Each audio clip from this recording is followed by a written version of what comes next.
لہٰذا جس جگہ پر معیشت میں اور اللہ رب العزت کے عائد کردہ فرائض کے اندر ٹکراؤ ہو جائے تو ترجیح اللہ رب العزت کے عائد کردہ فرائض کو دی جائے گی۔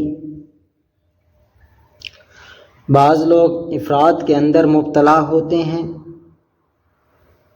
جب انہوں نے یہ سنا کہ طلب حلال بھی ایک فریضہ ہے، طلب حلال بھی دین کا ایک حصہ ہے، تو وہ طلب حلال کے اندر اتنے مصروف ہو گئے، نماز جاتی ہے تو چلی جائے کوئی پرواہ نہیں، روزہ چھوٹ رہا ہے تو چھوٹ جائے